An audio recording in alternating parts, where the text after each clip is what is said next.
Hello everybody and welcome back to another video. We've got another really busy week this week. We have got some spraying to go and do. I've got to do some top up herbicides on the wheat, and I've got to do some BYDV spraying, which is barley yellow dwarf virus. So that's where I'm going now. We've got to go and look at some cattle this week. We have got, hopefully, fingers crossed, our new Emily bucket turning up. We've got some walls to cast in. We've got just quite a lot going on, and one way or another we're going to try and get it all done. But first, like I say, I'm going spraying. Now I've mounted the sprayer on, and you can see I've unfolded it here in the yard because I have to change these nozzles on the sprayer. Now when we do pre-emergence herbicides, we put these forward and back nozzles on. So if you can see, this one faces backwards and this one faces forwards, and then backwards and forwards and backwards and forwards and all the way along the line. And the reason for that is because you get a better penetration into the clods underneath, because the residual herbicides work in the soil, so they essentially are taken up as a weed or a plant grows, and they're taken up by the roots as it is establishing. So that's why you want to get in and underneath all the clods in the soil. But we're going to take them out because we're now doing a leaf contact spray, which means we need a different type of nozzle. Just to illustrate the different types of nozzles here, we've got a blue one here and we've got this yellow one. This yellow one is what's called a billericay bubble jet, and what that means is when the water goes through that nozzle, it's actually, when it's in the sprayer, it's that way round.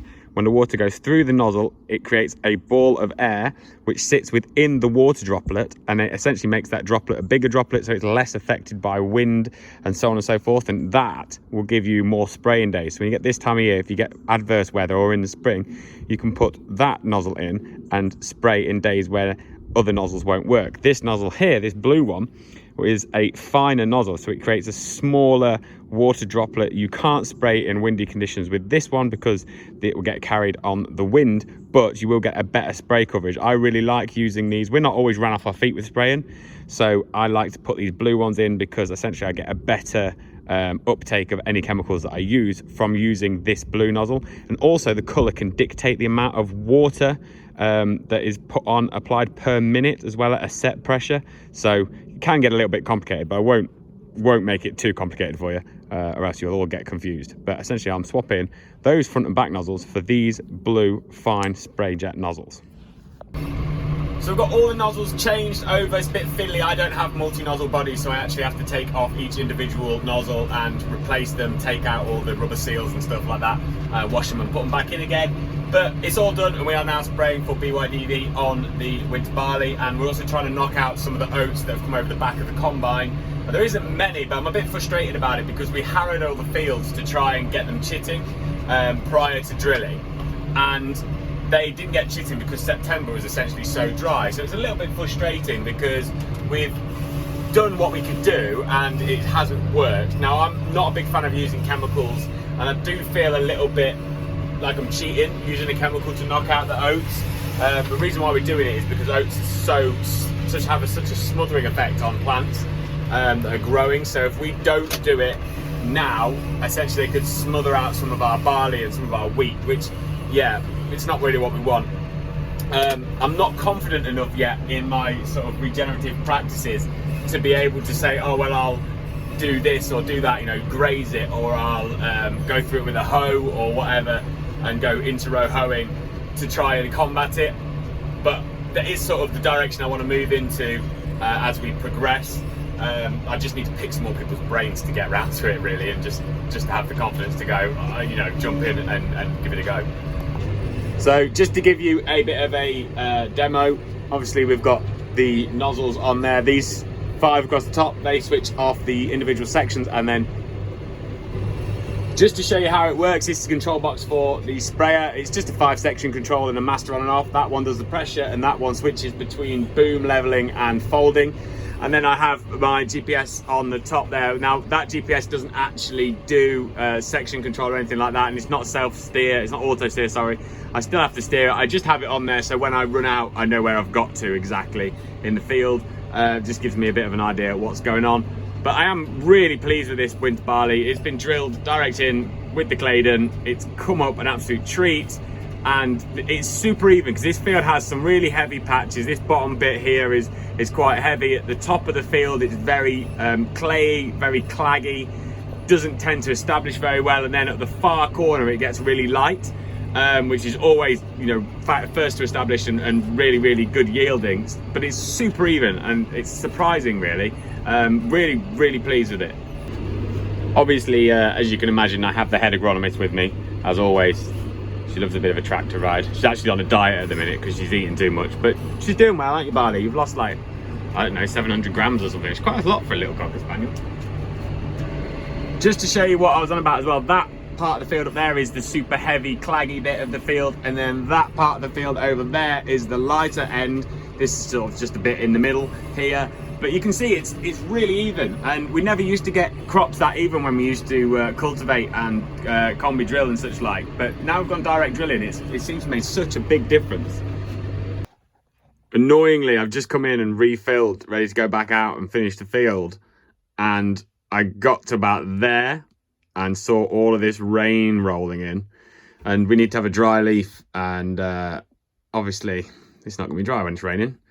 So we've had to back in the shed and abandon it. I thought we'd get this extra one on tonight, but we won't. So Barley's not happy about it at all, are you, Barley? No, not impressed.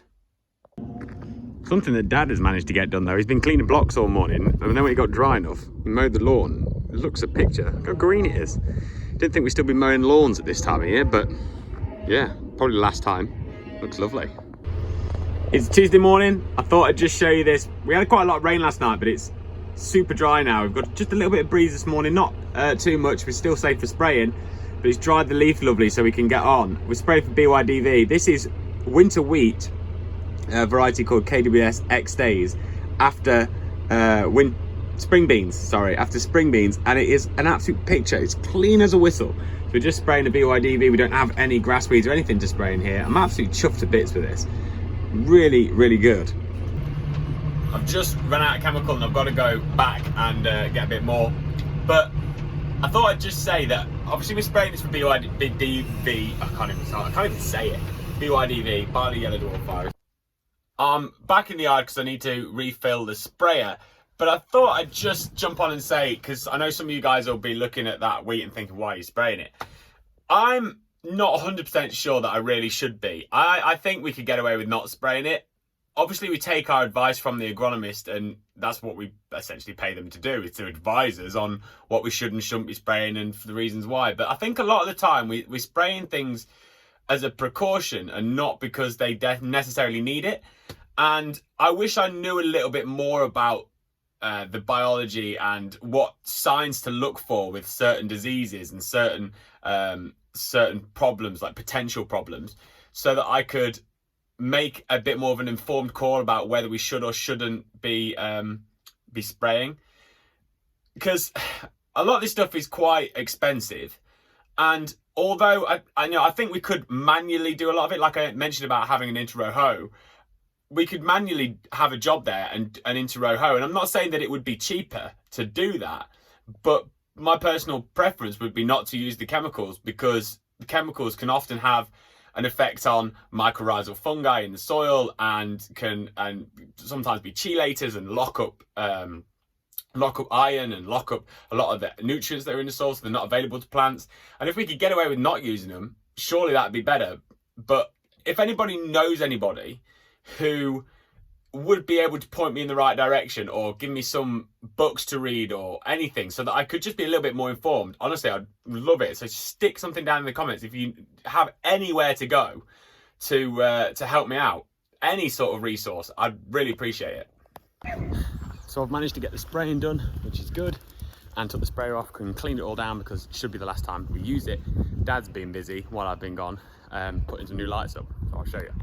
He's cleaned these 2 pallets of blocks from those back walls, and he's put these 2 lights here and another light there, because there was just some crappy little bulkhead lights up here, and this shed was as dull as dishwater. But look how bright it is. It's like having a new shed. It's wonderful. Wednesday morning, I've got another busy day today. Dad's just about to move our group of in-calf heifers off of this herbal lay that's behind me. They've just finished grazing it, and he's going to take them up to another herbal lay, essentially. This one was planted this spring, and it's quite diverse. I think there's 17 different species of grass, herbs, legumes and forbs in there. So yeah, super diverse, and at first I didn't know if it was going to do very well, but it's absolutely motoring, and the speed at which it regrows is unbelievable. But I'll show you actually what he's doing, because you can just about see him. But yeah, he's going to move them, and I'm going to, once I've finished with these dogs, I'm going to go and feed all the cattle in the yard. So as you can see, the cows are there, they're behind their fence, and he's going to run a fence from those cows right along to the gateway just there and run them back.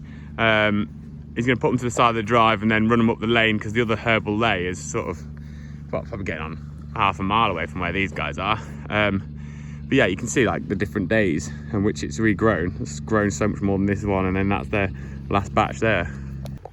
Just for your reference, this here is some that they grazed about 10 days ago, and it's all regrowing. The plantains are regrowing, chicory and clover and everything. It's not had any nitrogen on it, and it would be about ankle height. You can't tell very well in the video, but yeah, it's really, really fast at regrowing itself. Well impressed with the stuff. I must admit, however, those herbal lays are not the easiest things to get established. But once you have got them established, they will really repay themselves. Quite expensive seed. Again, it will last, well, it lasts up to 5 years really. We'll probably keep them down for 3 or 4 years and then put it back to arable, but it should have quite a good soil improvement property as well, with a lot of the deep tap roots and a lot of the fibrous roots from the grass. So I'm quite looking forward to getting wheat on there in like 2024. So Dad's got them a bit closer now. They're at the side of the drive. He's just moved the water pipe up to the other field, and then we'll let them through this gate here and run them up. I thought I'd just show you these as well. These are some of the young stock that we weaned about a month or so ago. Really, really altering. Look an absolute picture. Just fed them their silage and their cereal. But really happy with these. We've actually got a group of cows that still have the calves at foot at Thornton. We've not brought home yet. And when we bring them back in about a week or 10 days time, we'll probably reweigh all of these again and see how much weight they've put on in the last month or so. But they've really altered and changed in shape a lot. They've sort of grown, they've filled out. But I always find that cattle of this size don't tend to change much until they get to about January or February, and then you wake up one morning and you're like, bloody hell, you got big. Just let them out into the gangway to move them. Here comes another one. They look a picture. They've not been PD'd yet. PD is like pregnancy diagnosis. We'll PD them in early December time. Hopefully, they'll all be in calf. They do look well. Best they've ever looked, I think. Dad's just rounding up the last few stragglers. He's having trouble with his dog. Not like you though, is it, Barley? Deary me. We've got those cows moved, which is good news. They've gone up onto that herbal lay. That's really lush. It's super green. There's quite a lot on it. We've got a lot actually of grass in general at the minute, which we're super happy with, because normally we'd have cows in by now, but if we can keep them out the longer we can, the better. And as long as the weather stays kind, I think we can probably have them out for a few more weeks yet.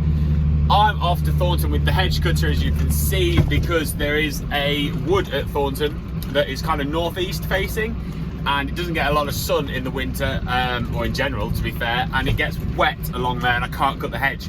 So whilst it's dry and it'll carry me, I'm going to go up there and get sort of half a day's hedge cutting done, and get all that bit tidied up, so I don't have to worry about it when it's super wet and I don't have to get stuck. So I'm loaded up with the dog, and I'm loaded up with some calf creep, and I'm going to do the cows and cut this hedge while I'm up there. So we're at Thornton now, and this is the hedge in question. This along here where I have to drive gets really wet, so I'll crack on with this and hopefully we'll get the whole field done while we're here.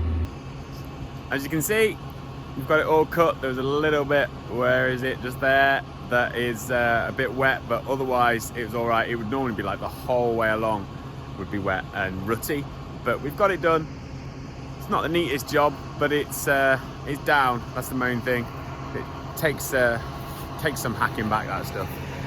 It's big, but we've got that done. I'm gonna head back to the farm now, and we've got some other bits and pieces to do this afternoon. I've not quite got the whole field done, but you know, I've got 2 or 3 days of hedge cutting here. I'll be back. Good news and bad news. Good news, GLW turned up while I was at Thornton and dropped some poultry feed off, which I desperately needed for the girls. And the bad news, however, is I've had a text message from Colin at Catley Engineering to say that my Emily bucket is not going to turn up until the end of next week, which is obviously, you know, it's annoying, it's not his fault. There's a lot of trouble going on at the borders and letting stuff across, and France being funny and England being funny and everyone's just being idiots. But yeah, it looks like we're not going to have an Emily bucket review this week, probably not next week either, but we'll get it there when we get a chance. But never mind. Now this afternoon we've got a few bits to do, but first job is we're going to go and get some cattle that are down here. This is what we call the Glebe Meadows. Some quite heavy sort of wet ground, and they've been rotationally grazing all the way down. It's sort of long and thin, so they're on the far end of this now on the second field. And we're going to take them back to the gate, which is the complete opposite end, and we're going to run them down the road and into the meadows on our side of the road, and then they'll have a bit more grazing there. Hopefully we can keep them out for a bit longer. One thing I find with our cattle when they've been rotationally grazed is the fence was sort of along there, about where they're walking, and you find that they don't tend to want to go backwards across where they've just come from, because I feel like they're a little bit sort of tentative of the electric fence.